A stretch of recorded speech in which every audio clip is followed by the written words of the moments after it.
hello there, adventurers, stealers of goods, and watchers of quality programs. Welcome back to another episode of Honor Among Thieves. Pew, pew, pew. We are so excited to have you here tonight. Got Martin dodging the projectiles. Everybody, my name is Hayden. Hopefully, we have maybe some new people here checking us out. If you're new and this is your first time on Honor Among Thieves, welcome. We're happy to have you. I see that we've got a lot of our regular and lovely guests who love to watch the show returning back. So good to see all of you: Dice Station Zebra, Just Stitch, Cthulhu, Jeff, Danny. Hope you guys are all doing wonderful. We are happy to be back after a few weeks. So let's kick off our introductions and then get into a really fun show for you tonight. Like I said, I'm Hayden. I here at Gaming Honors help out with some different things, logistics. I like to help out with the booth at the convention, run games sometimes. And tonight, I will be your judge, facilitating all kinds of fiendish, fervorish frivolity, and trying to think of a word that is a synonym for Fun? competition that begins with it. Fun! That was Fun. Thank you. fantastic. I am full of we're gonna have a fun. This is us stretching it as far as it can go. Anyway, Oh, no. I'm excited to be running things tonight. But I'm gonna pass the torch off in the introduction game. So Martin, why don't you introduce yourself next before I Yeah. come up with another horrible alliteration? Okay, No such thing. that's right. All alliterations are quality. I'm Martin. I'm one of the lead writers at Gaming Honors, and tonight I will be playing Brother Rind, a cleric of the sun-kissed god, who really appreciates fruits and vegetables. I also like to run games at conventions and write modules and other things. and other books. Yeah. Uh-huh. So so really just great to see everyone again. It feels like it's been a long time, so it's fun to be back in the Thieves' Den. Woo! Yeah. All right. And next up, while oftentimes we love to read the wonderful written work, we also love to listen to the wonderful introduction to another segment of this cool show, but we need someone to help us put all that together. Kate, our Hi. master musician, how are you? I'm great, and thank you for calling me a master musician. I thought earworm specialist might be more. Yeah, so I'm Kate, and I am a friend and fan and family member of some of the Gaming Honors folks, and also I do write the musical introductions on this very show for our segments. And occasionally post on Instagram. And we were just talking actually about our need for a new intro song for our actual play section. So I might be trying to think up some kind of a punk rock Rutabaga Riot tune or something, but I'm open to suggestions. So everyone let me know. Anyway, and then yeah, when we get to be our actual play with a theme song TBD for the new section, I will be playing Kent Clark, who was a dwarven apothecarist. Now he is a dwarven adventurer, helping my friends solve all kinds of, vegetable related problems, horticulturally challenged townships and such. Horticulture. Fear not, villagers. We have come to see to all of your gardening needs. It is us, the Universal Horticulture Society. But of course, behind any machine, there needs to be someone greasing all the cogs and making sure that things are running correctly. And thank goodness that for that we have Andrea. How are you? I'm doing awesome. I didn't know it Yes. was greasy, but Greasing. There's a big Greasing. distinction. Yes. yes. Anyway, Like that place where you get your work done on your car, it's not called Greasy Monkeys. That's right. You know, I'll remember this and do better next time. So I'm Andrea. I am the CEO of Gaming Honors, and I am also the pioneer of the gamer adjacent lifestyle brand. Being gamer adjacent, I am sure that you have a gamer adjacent friend in your life or family member. And that just means that they hang around with you, maybe not because you're a gamer, but because they love you and they accept and embrace your gamerness. Very nice. The Joss Stitch original dice bag here, by the way. Yes. Plugged. Yes. Yeah. All that's right. Me. That's me. Love it. I would too. Okay. Oh, somebody must love you very much. I think I just found my missing D16. Yay! It's like it's in Yeah. the building.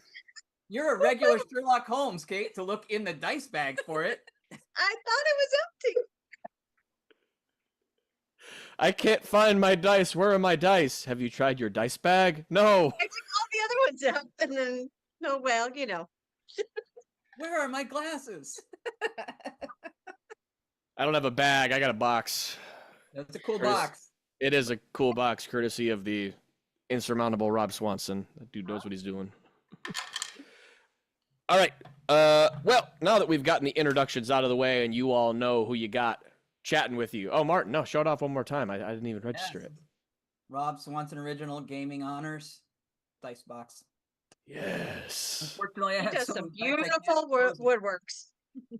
He does, and then we shove them full of dice rolling dents.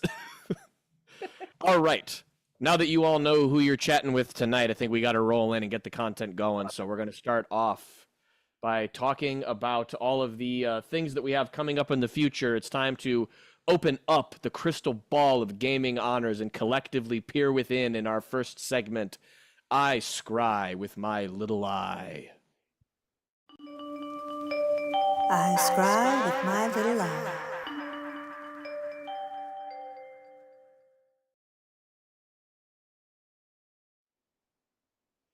All right, and to kick off I Scry with my little eye as we look to the near future, there are 3 very important digits at a very important place, and I think that it is time for Andrea to tell you about that place and those digits.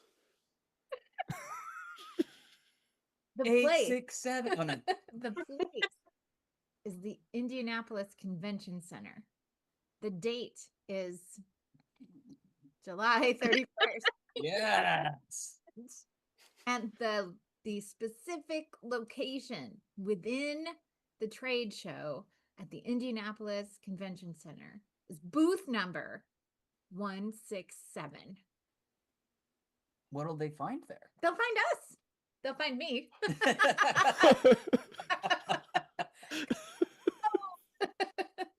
And maybe others. Some combination of people wearing these shirts. Right. Yeah. Exactly. Exactly. Maybe we'll get the kids there too. That's right. Yeah, you could see the little kids grown up. Keith Thulu picked up that 8675301 could very easily become 1675309. Oh, 86753. yes. Yes. You are Good, Keith. You are brilliant. Well done. I like it. Get that earworm in everybody's heads. We need them all to remember so you can come and hang out with us. It would be so sad if someone wanted to say hello and then got lost in the endless... Right down the lane from Goodman. 167 is really fine. 167 is really fine. We're right down the lane from Goodman Games. Right down the lane from Goodman Games. See, you can remember. And if you can't remember how to find us, then just start running down the aisles singing, when the lights are low and the lights are low and the lights are really low, and we will find you. Or maybe we won't. But it could be worth a try. What are you going to have happening at the booth that we premiered last year that was super fun? The spinning wheel. Got to go round. Spinning wheel. Ever since it's written on the box, they wrote spinning wheel on the box. So when we were unloading, I saw that, and then that song forever with me. It's a prize wheel. It is a prize wheel. And I will write with the erasable marker the different types of prizes that we may have. And I know that I happen to know that we have a prize that we have never given away at Gen Con before. It's a guitar pick. I should have brought one down, but I didn't bring one down. We have a Gaming Honors guitar pick for all of you middle-aged men who like to Sexist and ageist. Wow. So, like, am I not allowed to take one? You can have one. While it is true that a lot of middle-aged men play guitar, I also play guitar.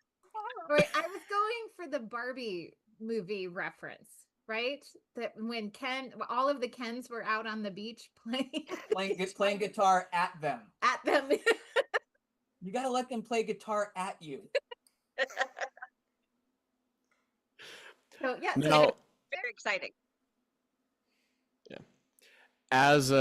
as much fun as it would be if the entirety of the Gen Con convention was us playing guitar at you, I do have to inform you that there are other things that sometimes happen at Gen Con, and I think Kate was going to talk about one of the really cool things that she's probably really excited about, I would hope.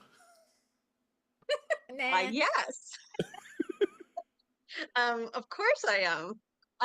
Yes. So, yes, for those of you that haven't been to Gen Con, or maybe you didn't know about this section, there is a play test hall. It's called the First Exposure Play Test Hall, and it's a really cool thing where people that have new games that they're play testing, they get a chance to run them for willing volunteer participants. And so people that are at Gen Con that maybe just want to try something new, or if you have like a space in your schedule and you haven't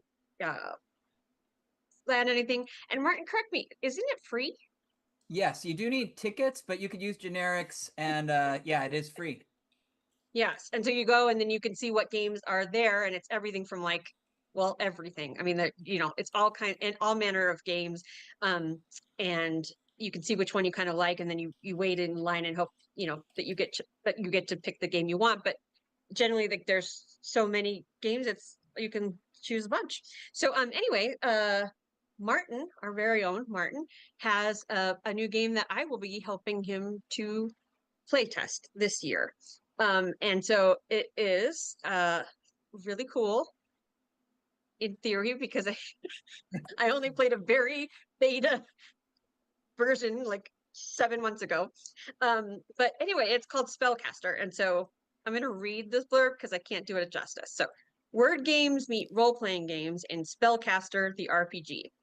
So, set in an alternate 19th century where dictionaries unleash incredible powers, player characters can cast spells and take heroic actions based on the words they create with random letters during play. So there's character classes like author, editor, or archivist, and then you can play each character type can play different types of words, and you can rearrange letters that you've already used. Anyway, it's very cool, and I like the tag. In a world where language truly is power, only the strongest and swiftest spellcasters survive. Yes. So, yes, I mean, I'm way into word games, obviously into RPGs, and so it should be really fun. Yeah, and we're running, so that's Friday and Saturday. We'll be there Friday at 8 o'clock and at noon, and Saturday at 10 o'clock and at noon. We get 2 hours to try it out. And Kate, you joined me in the playtest hall last year for a poetry game I did.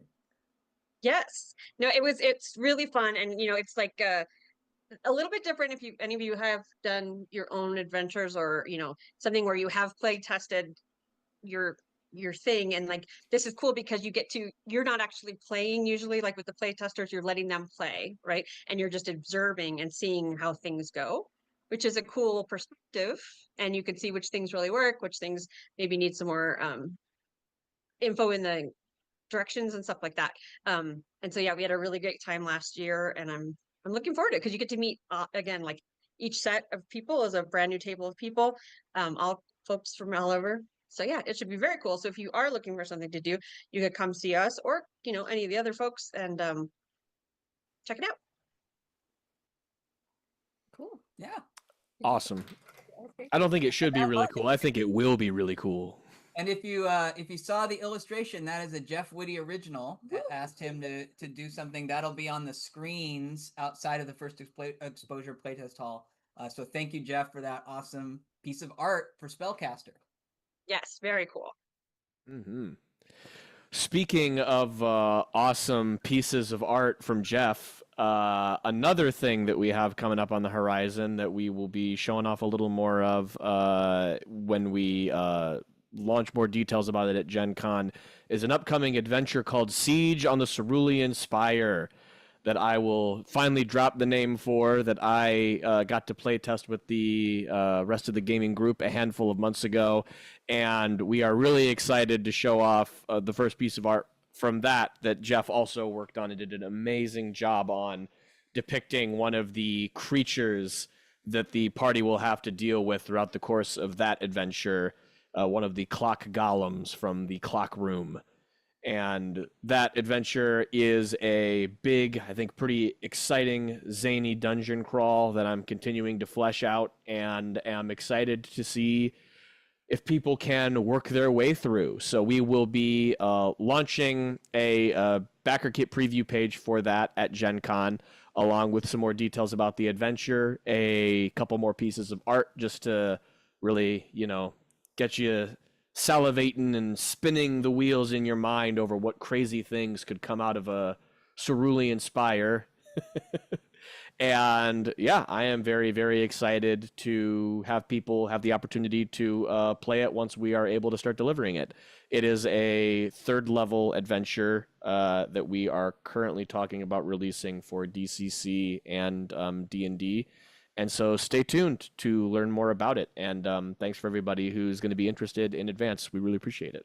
So Hayden, Yes, it's Andrea. it's a clock golem, right? It's a clock golem. Yes. Is there like a tie-in, like a LARPing kind of tie-in where people have to do things on TikTok? Boy. This could this could be the breakthrough, the TikTok clock dance. That's how we're gonna get into the mainstream for gaming honors. Everybody, this is marketing at work. And Andrea's going to do it. Yeah.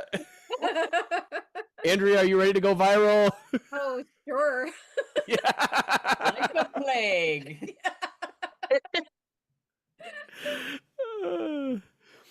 And I am so appreciative that on brand, as always, our viewers are getting their rhyme game on as soon as the word Spire was thrown out to them in the chat. We're now inspired by the Spire. It's all on fire.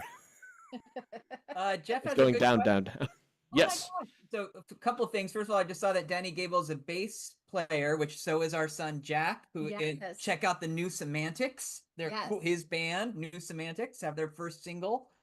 On Bandcamp. On Bandcamp, thank you. That's really awesome, Danny. Yeah, and Jeff, I think so, right? Now that it's officially been announced on the Thieves and from the Thieves Den, you can share that art on social media if you would like, right? Yeah, go crazy, man. Show that off. I love that piece. Yeah.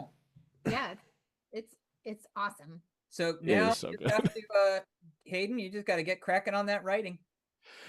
Yeah, I know. There's a lot there. There's more that's gonna come. It's like we all have day jobs, but But what's Yeah. really exactly. The adventure is what's important. That's right. But of course, I am but a fledgling beginning to cut his jib on writing.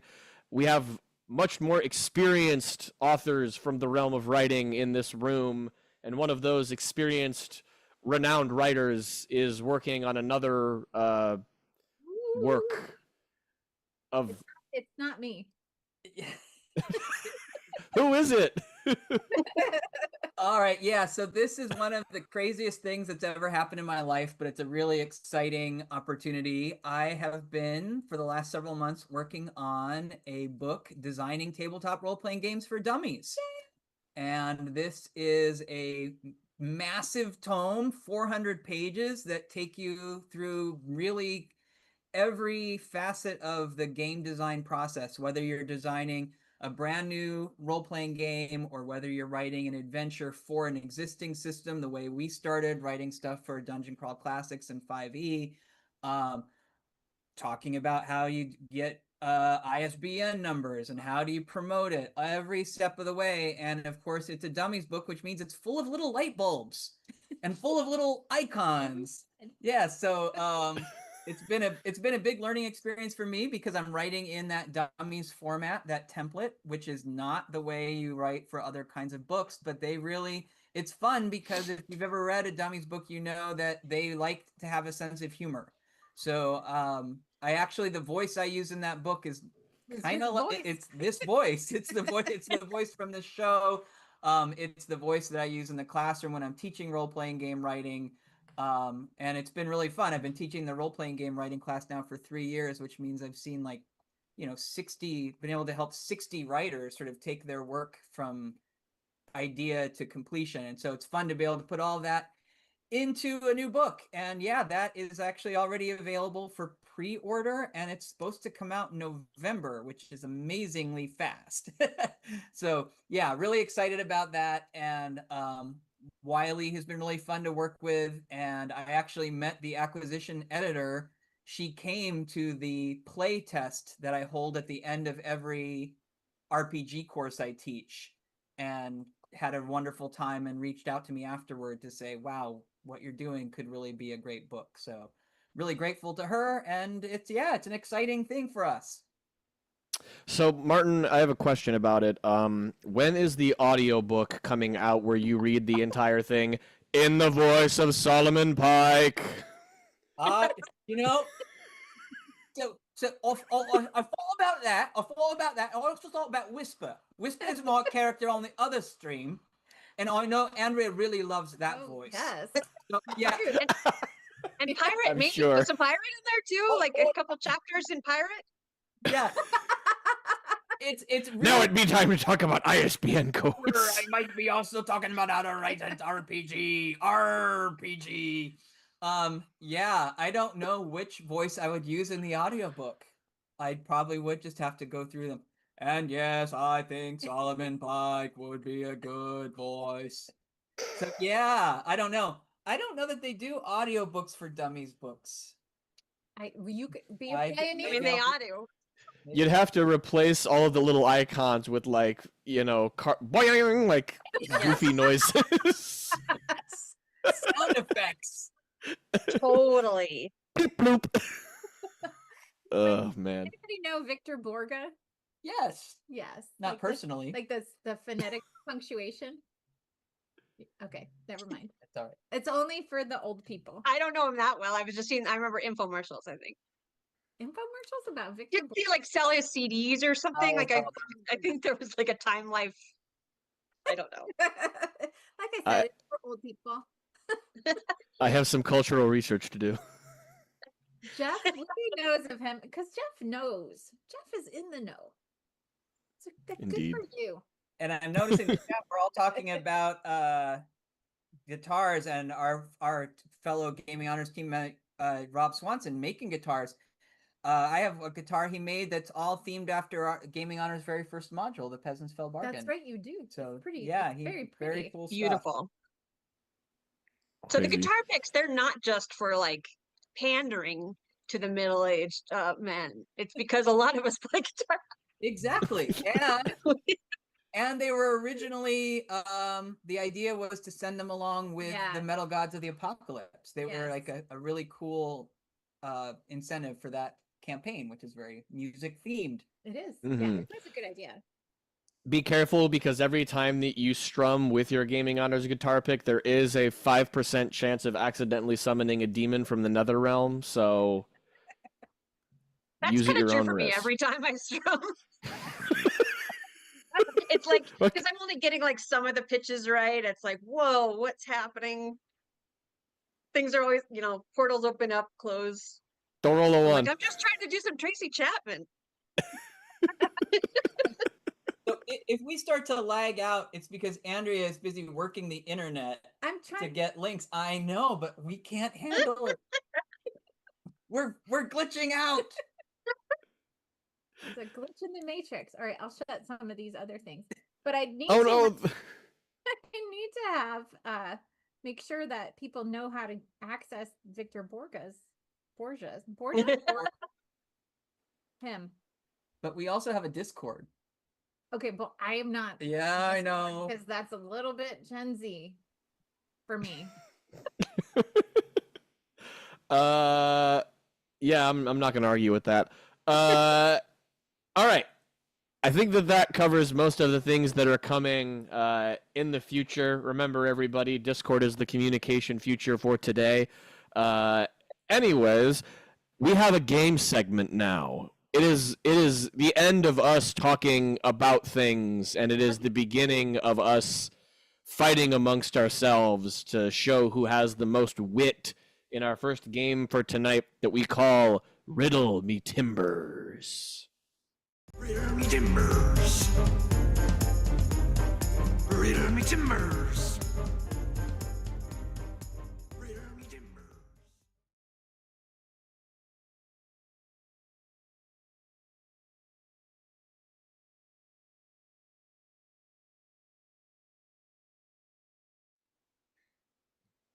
Alrighty, landlubbers. This be a scurvy-themed game where we riddle off against each other. Tonight I will be the riddle master. I will be running our contestants through 5 different sets of riddles. After each of the riddles, I will roll an increasing point value, and the person who answers the riddle correctly in a pirate voice will get the roll for these points. After I tell them how much they have, themselves or other contestants have a chance to pirate those points.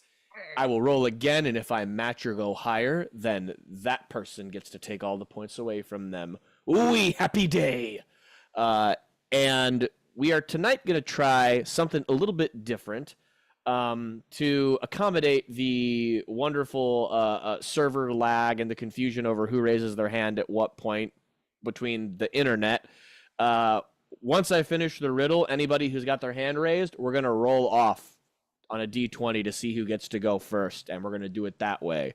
So that's a new one. We're going to see how it goes, and as they say, roll with it. Oh. Who says that? Oh, I do. That was a dice pun. But Yeah, got it. Yeah. are ye ready, ye scallywag? Arr, I be ready. All right, here we go on riddle number 1. Inferno rises within, see, as hungry youth are filled with glee. Avoid the gristle, scrape the grate, and from its rack come fill your plate. R. Martin. Arr, be ye a barbecue? R. A Not- barbecue grill?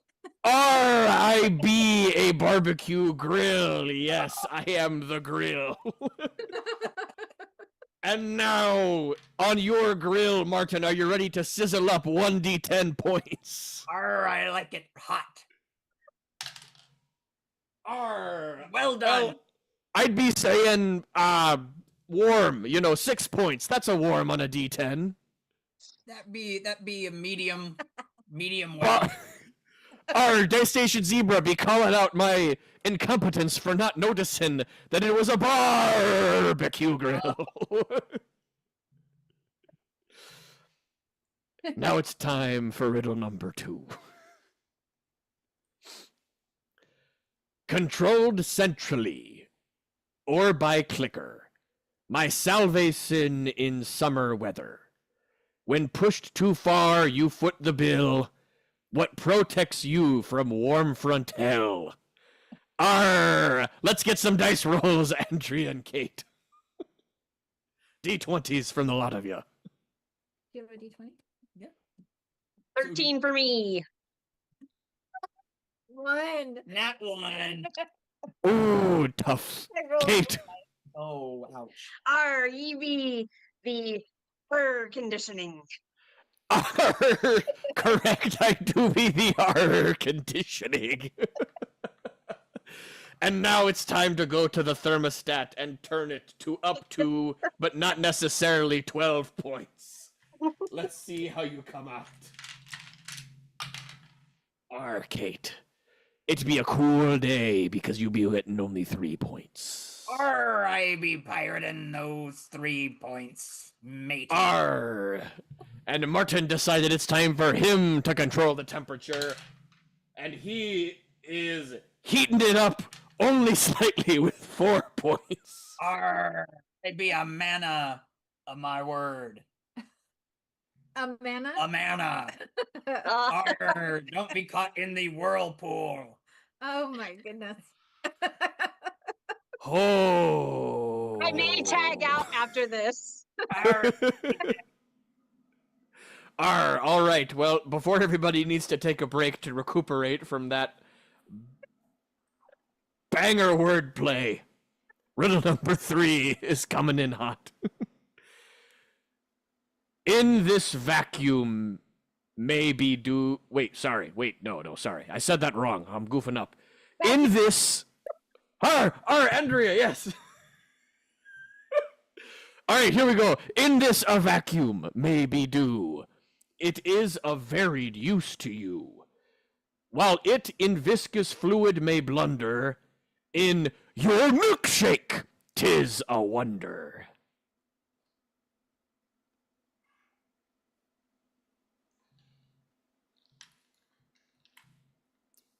Kate, you have a guess? Be a Oreo. No, I be not an Oreo.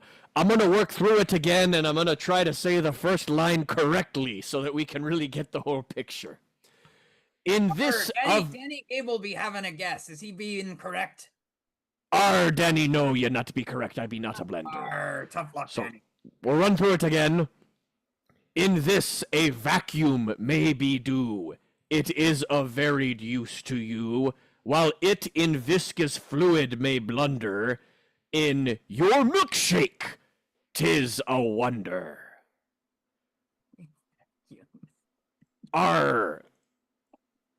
Anybody be remembering a pivotal moment in cinema that involves the milkshake? Martin. Arr, be ye a straw? I do be a straw. Because if I have a milkshake and you have a milkshake and I have a straw, and my straw reaches across the room, I be drinking your milk. you be drinking my milkshake with a straw. Wow. I was hoping that deep cut might be picked up by somebody. Anyways, it be time for... What cinematic wonder is that from? That be a reference to Daniel Day-Lewis in the movie There Will Be Blood. Oh, wow. Yeah. And actually, I have to, confession time. I've never actually seen that movie. But that moment has been parodied and referenced so many times. I know yes, that. it has. You're- It is a good film. But we're here not to talk about film anymore. We're here to talk about the D14 points that Martin's about to roll up. So from his... I'd be thinking Martin be running away with this year game. Well, we'll see about that after the piracy is said and done. But for now, from the great straw of pirating points, Martin be sucking up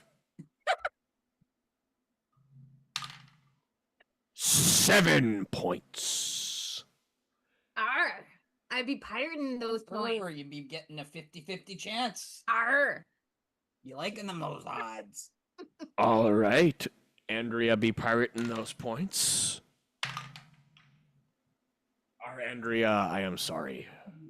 A measly 3 hath come out for ye. Now I will say, Martin has been getting lots of individual point totals added up, but luckily they've all been relatively not crazy, so we could still get ahead. At our check-in, Martin is currently sitting at 17 points, so he's getting up there. That's for sure. But we still got our D16 roll and then our D20 roll for the last 2 riddles. I'm encouraged. It's anybody's game. Number 4. Unwieldy is this device.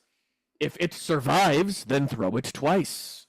A weapon that spells children's doom. It was too bulbous, gone too soon.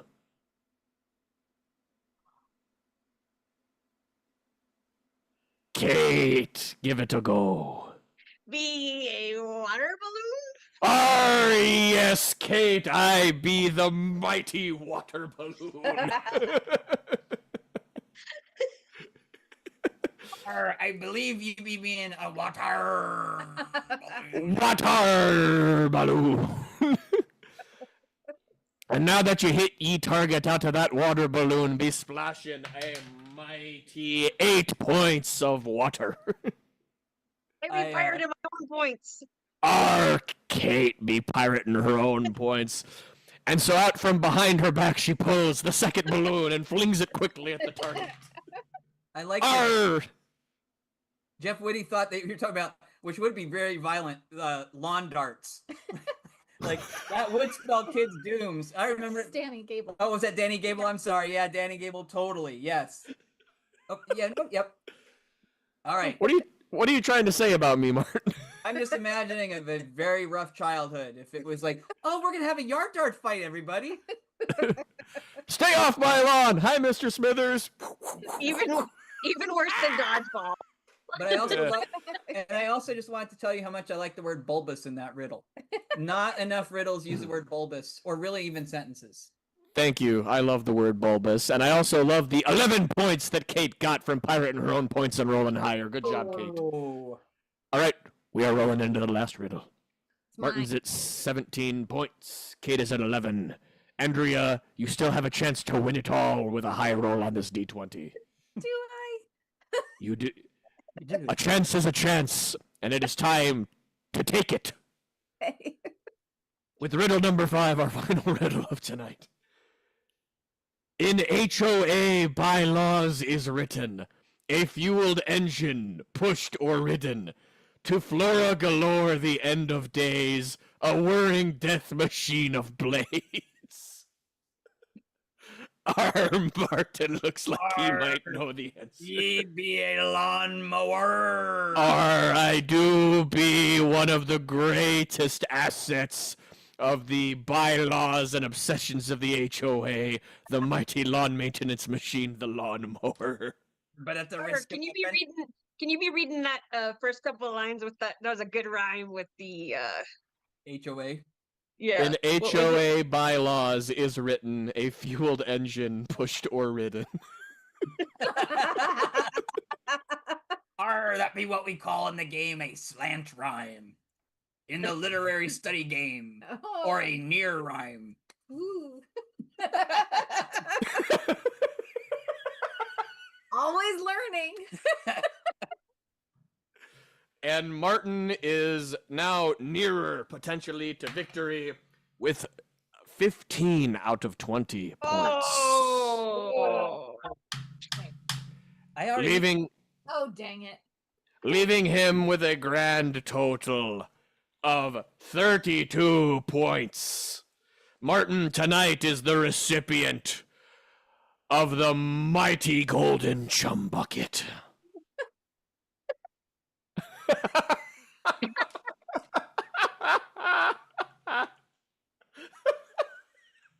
And we Pull out can your tell that speech. he's really excited about it.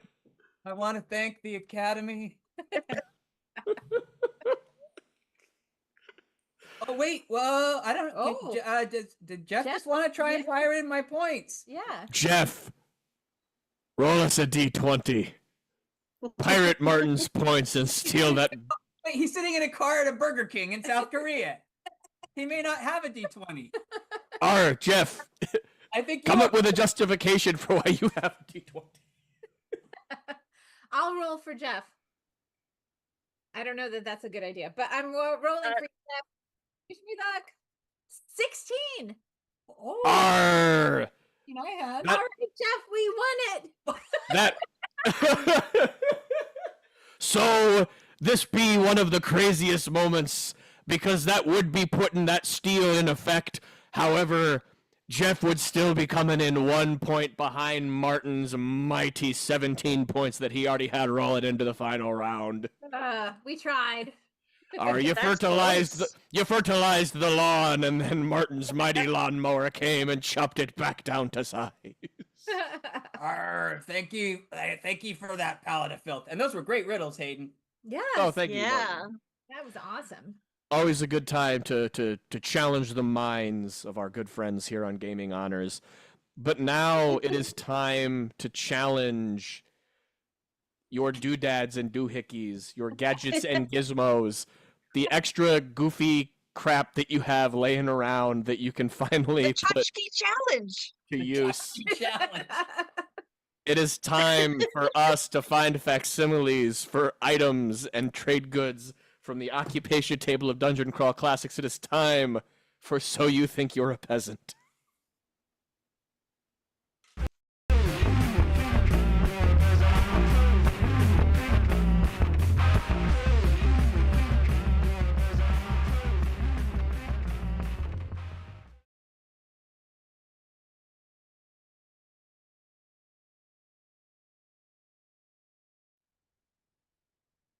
All right, now that my voice has returned to normal and my vocal cords are appropriately fried, I will get to take a break while I send these people on a wild goose chase. In page 22 and 23 of the Dungeon Crawl Classics role-playing game is an occupation table, and when you roll on that table, you might get a trade good that your character starts with. I will roll on this table, and all of our lovely contestants will have 2 minutes, count them 2, to find a facsimile or representation of this item in their house and bring it back, and then they will compete for your favor to figure out who is the peasant of the night. Is everybody ready? So ready. Yes. Ooh, okay. So, we've got a 58, I believe. Yes, you are all halfling glove makers. And I need you to bring me 4 pairs of gloves. Good luck. We go in the same place. Oh my gosh. Please make sure to shout the contest loudly so we can hear how it progresses. Sure. Oh my goodness.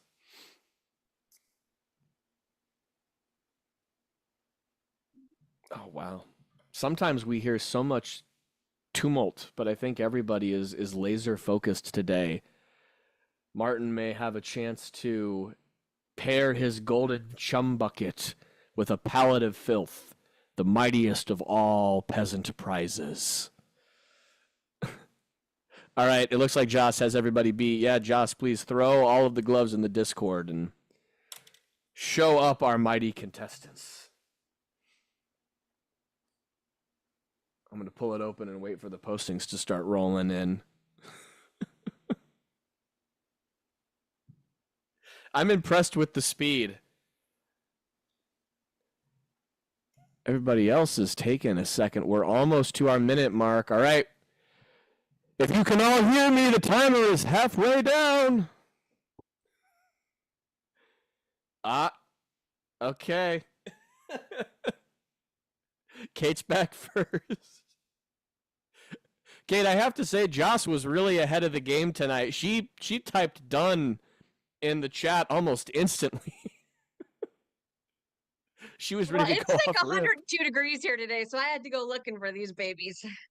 That is quite fair. This is the absolute not optimal time of year for me to ask for this, which is perfect. Oh man, Andrea and Martin must be really battling it out for Arm the wrestling gloves. for the gloves. All right, Martin's back. Andrea's got 12 more. Up. Here we go. All right. Just in the nick of time. We've got everybody back together. I found the hat. Were you a haberdasher? No, we're glove makers. Well, oh, with it. I can use those. Huh. You might. Yeah. Oh no. I think we're just being informed by Jeff Whitty that there is this trend that's emerging where our audience has dissipated into other Goodman streams and begun to pun up their chat rooms. That's yes. Influence. You mean you're improving them? Exactly. You are doing the most important work. Glove in an elevator is hilarious. Yeah, glove in an elevator is really good. Don't tell me you glove me. Oh, glove me tender. Glove me. All right, I want just- the gloves. Yeah, I want to glove- shout out now that you're all back. Just Stitch just dumped her gloves in our Discord chat, and she had those things ready to go in seconds. Oh, is that It right? was like clockwork. Organized. And Matt Morrow's in. Hey, Matt. Hey, Matt. What's up, Hey. Matt? Good to see you. Matt, all of our adventurers just got back. Or sorry, our peasants just got back from their day out at the halfling glove maker work that they do, and they're going to show us their 4 pairs of gloves. Kate, you got back first, so tell us about your craftsmanship. Let me tell you, I have all the gloves. I have gloves from, for sub-zero weather. I have for like 0 to 20-degree weather. I got like the slightly warmer, like maybe 20 to 40 degrees. And then we just want to take a little jog when it's a little chilly. You got these little babies. And then for those that don't like to have their fingers all, At all? trapped, Straight. it's not good for thieving to have your gloves on. So I have variety fingerless gloves as well. Like Madonna. Ooh. Glove on the rocks. That's right, for all of your Got your gloves. wrist-warming thieving needs. Okay. All right, Kate, I see your glove-making game. Martin, as the holder of the golden chum bucket, I'm going to leave you for last to plead your case. Okay. So, Andrea, please tell us about all the good things going on in Glove World. We happen to have these leather gloves that Mm. have not been used I'm so excited that on you found any those. yard work, but here you go. Oh, We Another have, tool of the HOA rears its ugly head. we have running gloves that they don't quite match, but they have the same function. We also have gloves of the same design, but slightly different colors, like a purple and a black, but they are the same kind of knit design. And then we have, these are winter running gloves that also don't match, but they align. The end. I went to the wrong basket of gloves in our house. I thought I had it right by the mudroom door, but it was just our little misfits. I like it. We have a mix and match theme going on here That's right. at Andrea's Glove Shack. I just Vitani Mario got Glove Shack. There's so much going on in the chat, and I have to say, I just watched Spinal Tap in the theaters, which was awesome. But remember, their name of their album is "Smell the Glove," and their producers won't let them publish the album because it's a woman with a dog collar on being forced to smell a glove. So they have to just publish it. It's all black. They just publish a black album cover. So anyway. Good movie. Smell the glove. All right, Martin, you drank the milkshake. Now you have to craft the glove. All right. Well, I think that our other contestants are onto something. That any good glove maker wants to appeal to all kinds of clientele. So here we have an attractive pair of winter ladies' gloves, Those are white glove treatment. white glove treatment. Here is a pair of thieving Oh, those gloves. are fine. Well, are we making matches now? I See, we're actually helping organize our house with this game. And then this is a pair for this is for combatants. You wear the black glove for your fencing hand and the gray glove for your shield hand. So Ah. these are really important gloves. But the most specialized gloves of all are these Oh. bad boys. Dang. Sometimes There's the ball in there was, I know, it just fell on my foot. When you have these on, you are ready for whatever life throws at you. Oh, wow. That's my pitch. Oh my god. I know I keep throwing out softballs.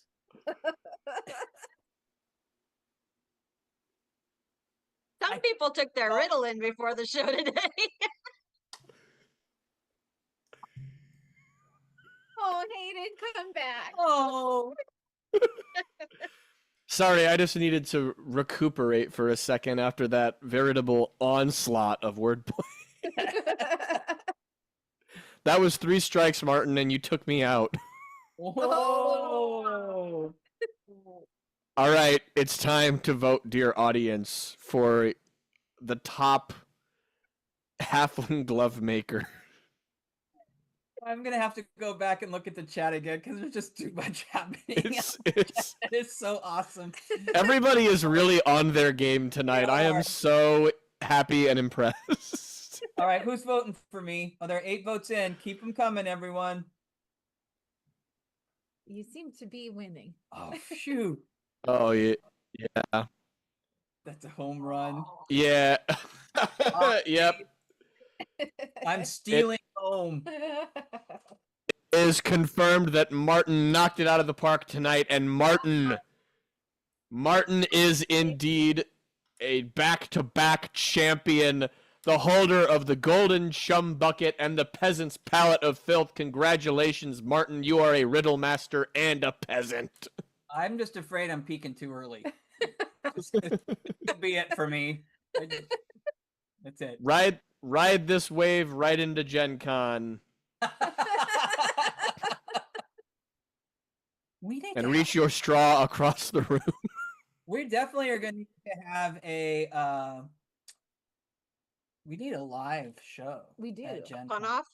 We need a stage and we need mics and just everybody out listening to us do this. Yeah. Lamar Maddox, you Gen Con organizer, get us a stage. That's right. Stage. The groaning, you would hear the groaning throughout the whole convention center. Hey, What's that? My ears are tingling. I think They're that's bleeding. someone. I hear the cries of someone reacting to a pun. Is that a dragon? No, that's just the live Honor Among Thieves. Maru's gonna be wouldn't the that be nice? Aw, thank you. Have you ever heard thousands of people groan in reaction to great wordplay all at the same time? It is a life-changing experience. As if a million voices cried out at once and then were suddenly silenced. Star Wars quote. Sorry. Throwing it out there. All right, Kenobi. That's right. All right, now that we Out of left have field that was. Oh, out of left field. Yes. That was like a Yoda. I'm trying to ruminate for a second if I can come up with something Star Wars related, but you know what I'm just going to say? I'm going to say that our riddle game is over and our peasant game is over, and now it is time for our role-playing game. This is the way. And we are back into Castaways from the Purple Planet, kind of. Yep. Cast away on the purple planet, cast away. They must survive the purple manic castaways. And they escape the purple manic castaways. They're castaways on the purple.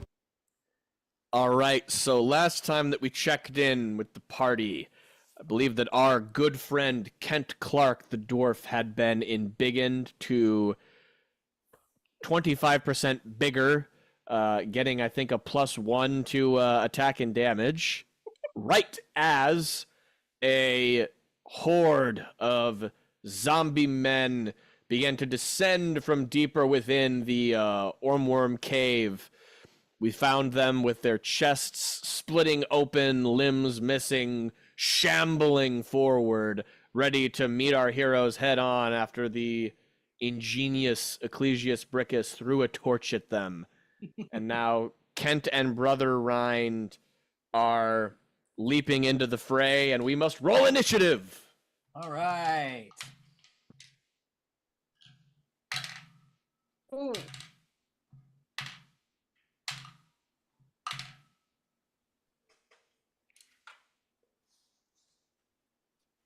Yeah. That's gonna be a Okay. whopping 2 for me. Kent Clark coming in at a 2. Brother Rind, I've got a 12. a 12. Okay. So let me list out what we got going on here. I didn't see that, Jeff. So Hayden, your embiggen apparently inspired Jeff's DCC Day Kaiju art of Mulan. Oh, Jeff! We I gotta get appreciate that. so you can see his great art. Yeah, I didn't see. Yeah. All right. Yeah, I'm gonna check it I did. out and think about the lovely bigness that has come to all of our friends on this show to fight crime and evil. But thank you, that's awesome. All right, so up first in this order, there is a shambling zombie who is missing one of his arms, gurgling and moaning. You, looking at him, notice that there are weird kind of fungal tendrils hanging off of some parts of him that he's dragging along. He shambles forward and he decides that one of you is going to need to take a big swipe. And it is Brother Rind who is going to get this attack from the zombie missing an arm. But we are only coming in at a 9 to hit Brother Rind. You know, it probably wasn't an advantage because he was unarmed. But You are correct. gotta hand it to him for trying. Jeez. Wow. Okay. So, Brother Rind, Shouldering that burden. this you know, he has ears. He will remember these things that you say about him. Second up, you next realize that there is another zombie that is crawling along on the ground because it doesn't have any legs left. And that one quickly begins to scamper towards you, but its entire turn is taken up by scampering because it's moving at half speed because it doesn't have any legs. So that's happening. And then I'm going to need each of you to make an intelligence check. Let me know what you get. Nat 20, baby. Really? Yes. Okay. Fantastic. So, what did we get, Kent Clark? I got a 9. But A I 9. am singing "What's in Your Head" to the zombies. Remember, Does but that didn't count? we had a riddle game once where I did the cranberries. Was the Yes, I you- remember. And Lance Hodge's eyes rolled into the back of his head That's right. because he loves that song. All right. we miss you, Lance. Yeah, I hope you're feeling better, Lance. Yes, we do. All right. Was that some sort of So- spell getting whacked at us? It was not a spell getting whapped at you. What happened there, Brother Rind, is you noticed just in time before they begin to lay into you. that our zombie friend with his 2 missing legs did not leave those legs behind, because they scamper up next to you and they begin to kick at you with their gnarled zombie toes. But luckily, because you saw them coming up right at the last moment, they don't get an advantage of surprise against you. Wow. Yes, indeed. Does an 11 hit you from this furious kicking frenzy of these severed zombie legs? No. No. Okay. Lucky you, you're dodging out of the way as you noticed them, and just as before with the other zombies, you see these weird fungal roots growing out of the stumps where these zombie legs were. It is quite gnarly. But after you dodge out of the way, the final zombie that you think that you see, the one with this gigantic gaping wound in its chest, comes up, and Kent Clark, it decides that it wants to consume your enlarged dwarven self into it. And this time it rolls an unnatural 20 as it latches on to you. Okay. Ouch. So, the first thing that's going to happen is that it's going to do some damage. So that is 6 points as it latches onto you. And then I am going to need you to make an agility or a reflex save as it's trying to grapple you with this gigantic clamp from its chest jaw. Did you say chest jaw? Chest jaw. It's trying to eat you. Okay. Just make sure. So that is 18. That is an 18. Okay, so you took some damage, but you did manage to slip out and avoid being crunched and held within this creature's gigantic mouth-like zombie chest and back off. And now, Brother Rind, you are finally ready to retaliate. The rib cage are like teeth. Yeah, so Brother Ryan, I reach for my holy symbol of the great sun-kissed god, which is a juicer. You know those round pulp juicers you get? And I wear it around my neck and I hold it out to the zombies and I say, get you gone, unholy. Right here next. You did, yeah. Right, get you gone, you unholy creatures, you foul pieces of filth, you unnatural zombies, you. I am doing turn unholy, Hayden, which we don't do all that often. This is on page 96 and 97. Thank you for that. Yes, indeed. And see you, Jeff. Have a great day at work, man. Bye, Jeff. Thanks for tuning in. So this is like a spell check. I get to add my personality modifier, which is +1. Okay, so that's a 17. Okay. I can burn creatures within 30 feet. And it looks like I get to turn, if they have 1 hit die, I turn 1d3 plus caster level. You turn 1d3 plus caster level, hit die 1. Okay. So that would be 4 1-hit die creatures. Okay. So, here's what happens.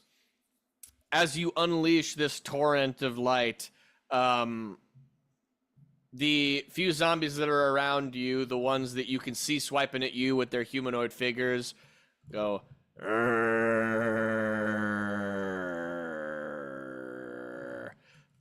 and they begin to cover their eyes slightly with their hands to block the light away, and then they continue to advance towards you. But you do notice out of the corner of your eye the legs that were kicking at you begin to sear, and you hear almost a little shrieking noise from inside of them. You don't know how that's possible, but they turn and they begin to scamper off into the darkness. And then, just when you think that you understood the full scope of what was happening, you see another thing dragging along the floor away after the legs.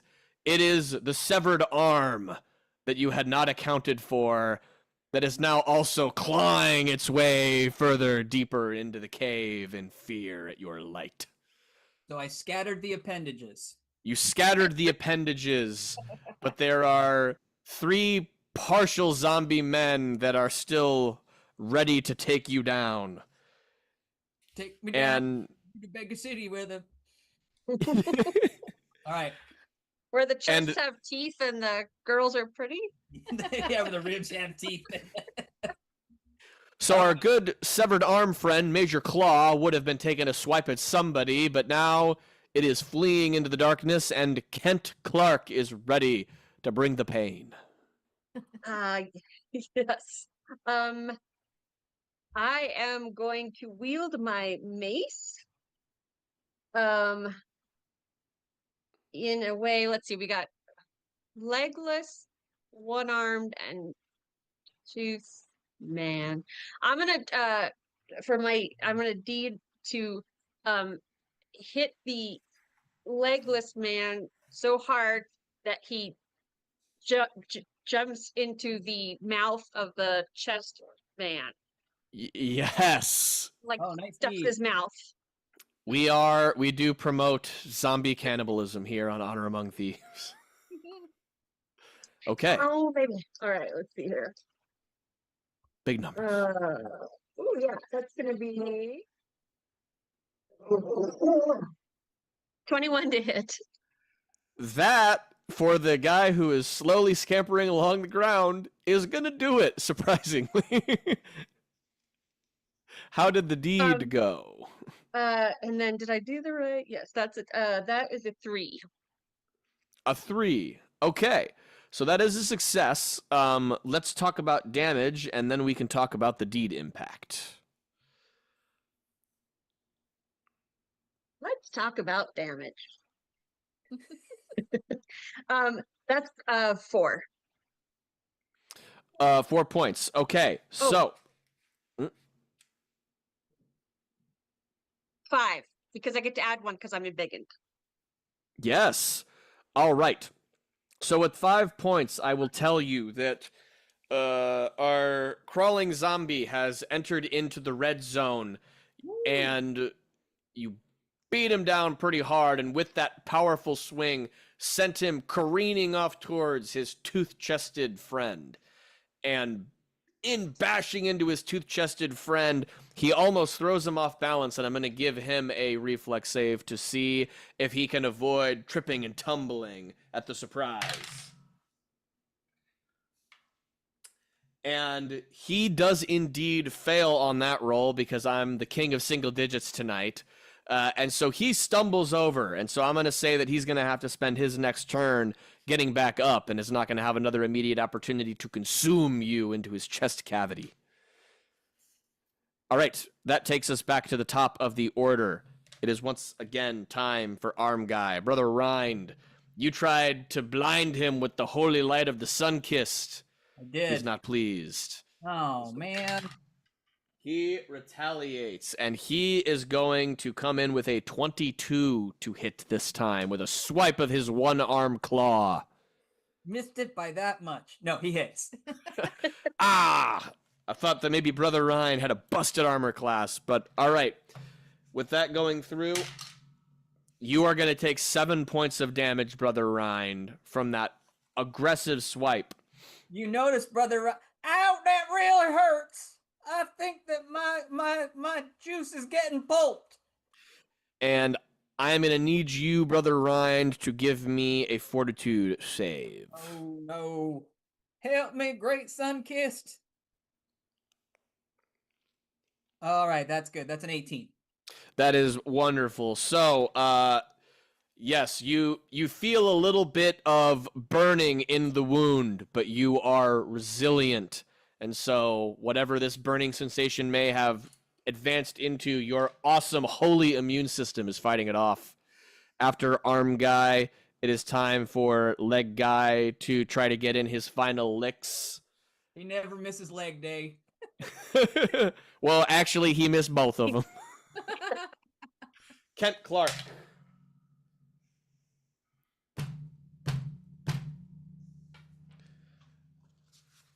Do I get to go? Wait. Our crawling friend critically fails in attacking you. Oh, I was like, what? No, it is good news for you. It is bad news for me because my dice are terrible. And now I am going to need to roll on the Monster Fumble table, which I should have bookmarked. And so I am Because he's going the king of single digits. F Fumble. You did. Come on, come on, come on, come on. There we go. The fumble table has arrived. All right, we're gonna give this guy a roll on the fumble table. He's gonna roll. Who's the band? Who did King of Wishful Thinking?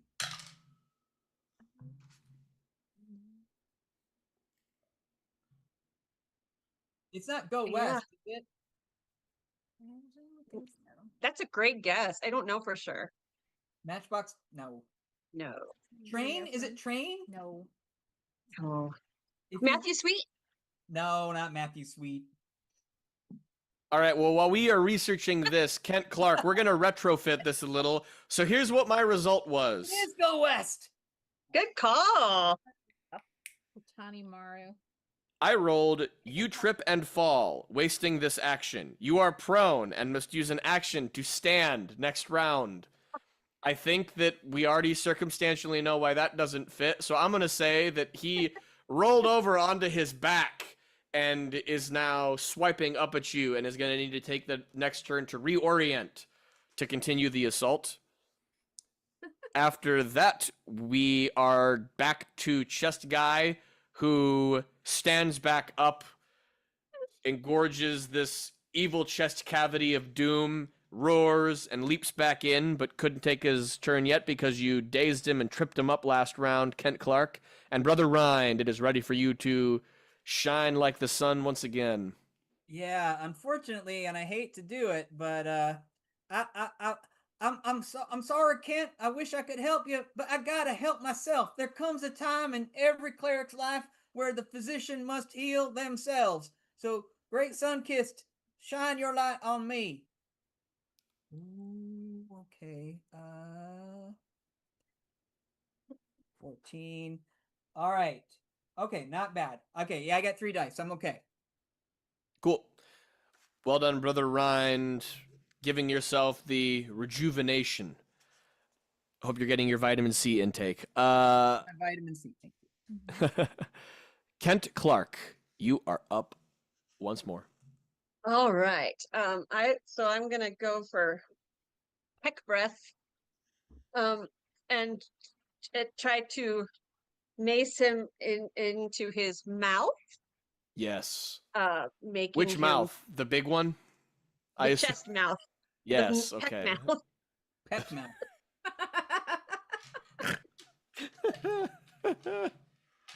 Would you say that when he goes to the dentist, he gets his chest cavity filled? Ooh. All right. Well, If you we got- guys make it out of this combat, you're gonna get a nice shiny plaque. Oh!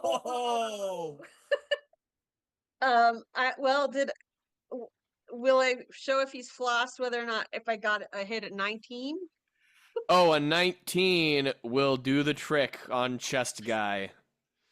And my deed is another 3, and let's see. Oh yeah, 6 on the damage. Oh, meaning 7 because I got my embiggened. Okay, a 7 on the damage. So, similarly to our crawling friend, we are also in the red zone for our chest cavity friend here. And I am going to say that with that big old blow to the mouth and a successful deed, that chest attack is now going to be at -4 to hit, as you have shattered several of the rib cage bones that were being used to help create that toothy appendage, and now it's going to be less effective. So we'll see what Chest Guy decides to do with that. All right. So He has Chest like an Guy, overbite. He's gonna brace himself. his jaw was dislocated, and he's not happy about it. All right. The only guy who is not gravely wounded at this point is Arm Guy. So Arm Guy is ready to go. Unsure of which one of you two he now wants to descend on. He's going to think about it for a second and decide that, Kent Clark, you're dishing out too much hurt. It's time to take you down with a claw swipe that comes in at a 21 to hit. Oh. Okay. And if that is connected, I am going to need you to give me a fortitude save after you also take 6 points of damage. But Kent's bigger, so you can Yeah, take that's it. You can take it, right, Kate? Yes. All right, tough Kent. 6 points.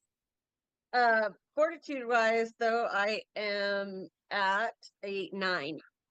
A 9. Okay. So, as this claw swipe happens and scratches against your chest, you begin to feel a weird tingling sensation, and you look down and you see some of these fungal strands begin to stretch around your wound as well, and you begin to feel yourself weakening. All right, I am seeing 1 point of stamina damage that you're going to take for now as you begin to have some of these weird fungal tendrils going around inside of you from this wound, sapping your strength and spreading. But it's not over yet. Leg guy is back up and he rights himself, grumbles, and begins to crawl forward again. And then our chest cavity friend decides that with this jaw dislocation and the Anatomy lesson. I know, and the aggressive overbite, it's time for a claw strike instead. Back at the one who just did this to him, Kent Clark. Kent Clark, does a 16 hit you? Yeah. I have a 16, right? So it's Yeah, it'll hit. Yes. Okay, so there's no grapple risk here because we're avoiding the chest chomp. My d6s are going well. That's 6 more points of damage from a claw strike, and I need another fortitude save.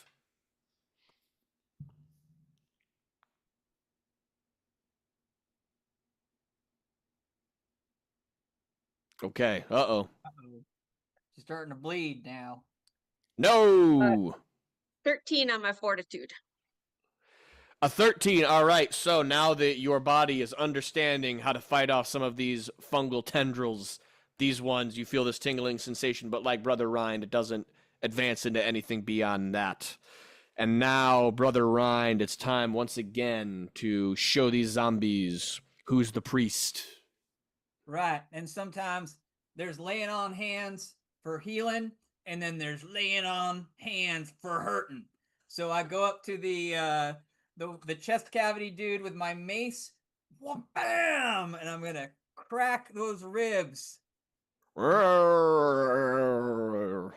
gonna get to the root of his problem.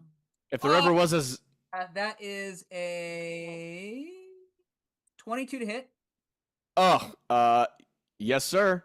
Unfortunately, only 4 points of damage. Well, unfortunately, 3 was your number, so tell me how the chest cavity monster goes down, Brother Rind. Yeah, so as I was approaching the chest cavity monster, it gave me this wide open grin between its 2 pectorals, and I just caved it in with my mace. The right pectoral collapsed over on the left one, like folding an envelope, and then it fell over. That is Envelope. wonderfully descriptive. All right, and if ever there was a zombie with a southern twang, we have found it. As it grumbles its last grumble.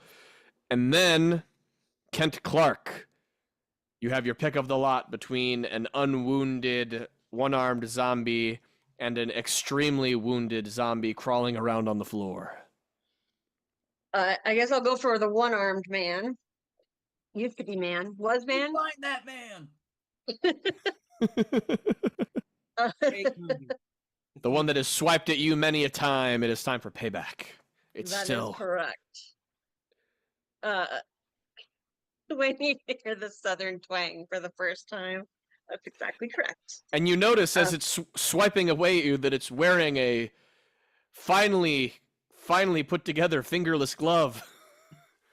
Where did that come from? Oh no, did that come from the glove shack? I gotta vet my customers better. All right. And so I am going to I'm going to just go straight for the head, and not try to just, get one arm. I want the whole shebang, so I'm gonna try to knock his block off. All right. We're not mincing words or blows here. I want to have a business just to call it Glove Shack. Can we do that at Gen Con? What can we do? We want to sell gloves, just so we can call it the Glove Shack. Just love it. That's a 21 to hit. That'll work. I like it. And 4 of the damage. 4 points of damage. Okay. So the 4 points of damage puts Arm Guy decidedly into the yellow. And what was your deed roll? Oh, that was a 1. That was a 1. Okay. So you aim at the head. You end up getting into the center, still doing a good chunk of damage, Kent Clark. And Arm Guy is up, ready to retaliate. But only this time coming in with an 11 to hit you. Oh. So as he swipes out wide, Brother Rind, the other one, is coming and clawing away at your ankles. And he is going to get a critical hit on you with this claw attack. That doesn't sound good. I know. I am sorry, Brother Rind. And so now we need the monster critical table. So criticals are over on 106 or 385. No.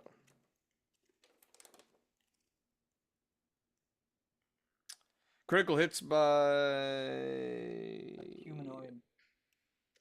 Yes. Let's say yes. Table 3. Oh, there's a crit table for undead. Oh, thank you. Page You. 390.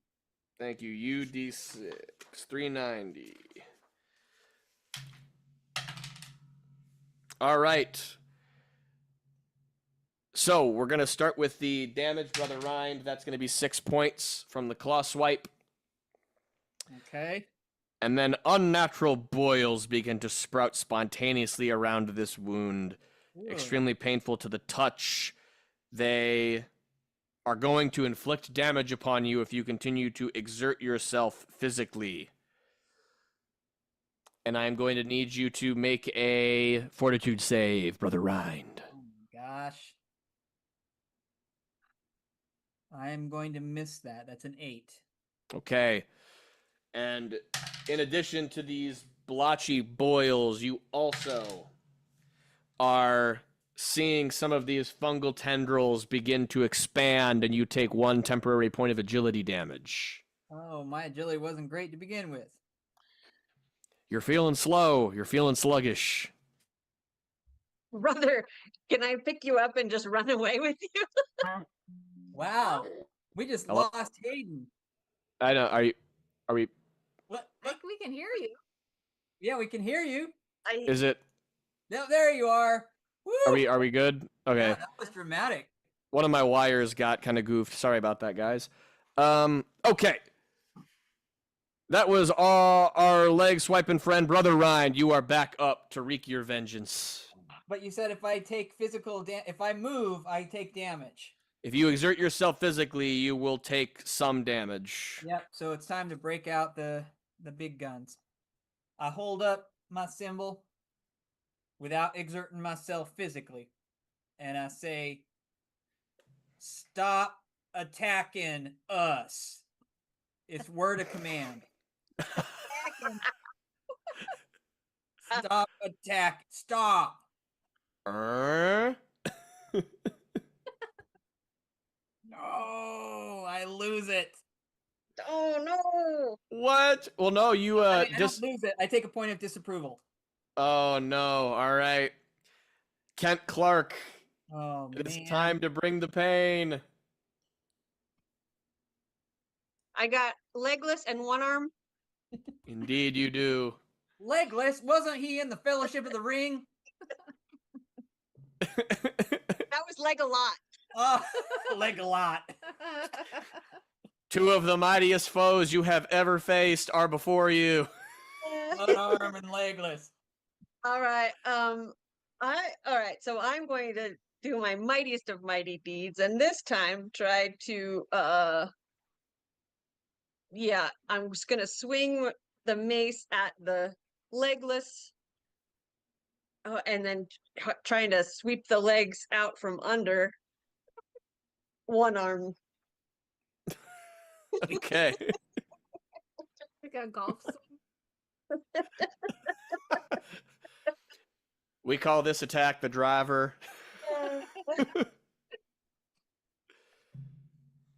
All right. Yes. Okay. So that's a 22 to hit, a 3 on my deed, and come on, a 4 damage. Okay, so Sweep do you, the leg. you said you were sweeping at Legolas, but wanted to sweep the legs out from under arm guy for the deed. Is it Correct. okay? So I think that works. So here's the thing: you did this maneuver where you blew our friend Legless into the chest cavity monster and tripped it, and you have replicated this maneuver perfectly, and you get your insane golf swing in on leg guy, but this time rather than him flying over, he cracks into bits, Ooh. and these bits are flying towards arm guy and potentially tripping up our final zombie, Sweep the stump. who fails the agility, the reflex save, and falls flat on his face. So congratulations, both of you have one zombie down, and at the top of the order, this final zombie has to stand back up and is ready for the whooping that is coming, and Brother Rind has the first opportunity to deliver it. Yeah, clearly the god Sunkissed is asking me to do this for myself. He wants me to smash this pulp. I'm gonna make this You into. still have to not exert yourself. I'm just gonna take the penalty. Okay. I'm gonna take the damage as I turn him into a fruit salad with my mace. A fruit salad. Do you? I don't suppose that an 11 hits that zombie. Unfortunately, no, Brother Rind. You No take luck, your no luck. swing. I don't want to burn it. I'm already poorly in luck. This zombie, just after standing up, sidesteps your blow, groans at you with discontent and ridicule, and then you take 1 point of damage as some of your boils around your wound begin to burst. Yuck. Ew. Bursting boils. Bursting, boiled, Oh, belligerent baby. Brother Rind. bulbous bursting boils, Batman. Kent Clark. Finish him. It is time to save your priestly friend, this Finish warrior of Sunkissed. That's right. I'm not. No more golfing. I'm just going straight at him with Let me at him. all my might. The might of No. Kent. The might of 125% dwarf. Exactly right. Okay, that is going to be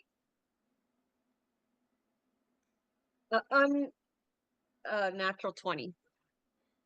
That will be a hit. And what will the damage be from Kent's That will mighty be swing? 5. Kent Clark, how does our final zombie get taken out for the night? Well,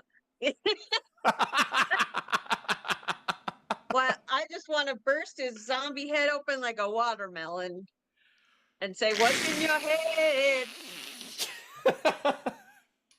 Zombie. zombie?" And you know what? You think just as he tumbles over that you hear deep from within what remains of that next stump.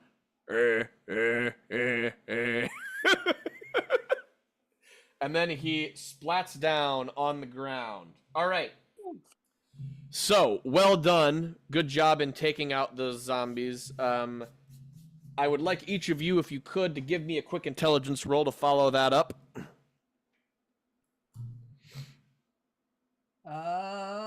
Just a 10. Okay, Kent, what do you got? Oh, also a 10. Okay. Good to know. What are you gonna do next, I suppose? I'm gonna have to. Lick our wounds. Yeah, I'm gonna have to heal. I'm gonna have to try and heal myself in these bulbous boils, and then I have to help Kent too. Do you want to do that now, or want to do it next time? Oh, we can do that next time. I will tell you one quick thing that catches your eye as we are wrapping this up. You have taken down this lot of zombies who maybe were some of the travelers from the camp that you stumbled on earlier, but in the flickering torchlight that is further off down the corridor, you see what looks to be a small pool of blood that has begun to pool up, and it trails off further into the distance. And next to that, you think that you might see a couple patches of fur. So it looks like these zombies could have had a run-in with our runaway friend from long ago, the Bearver, and we will have to venture deeper into the cave to see what lies within next time on Honor Among Thieves. Woo! That All right. Well done. man. Now, we haven't finished our final getting over the hump moment for tonight because everybody in DCC, you are never safe until the session is over. And if you are knocked down in combat and your friends prevail, there's still a chance that you die. And we figure out if that horrible, horrible, horrible small chance has come to pass in our final segment of every episode of Honor Among Thieves, which we call Roll the Body. It's time to roll the body. It's time to roll the body.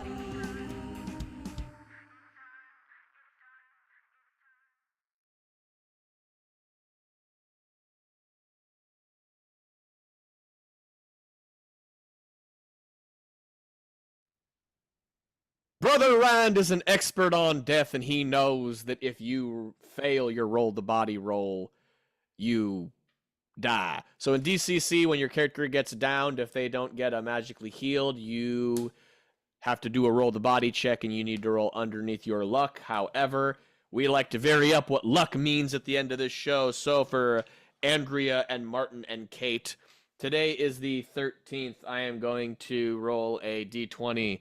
And depending on the number, I'm either going to subtract 13 from that number or that number from 13, and we'll figure out what the luck is that you need to roll under. That, I can't even describe how I just rolled that die in a way that didn't result in a number. I rolled it like into the base of my microphone stand between my box. Single digits. He's the king of single. He'll get over us. I know he will. Everybody, show me on your hero pins whether you are able to roll underneath a 4. Ooh.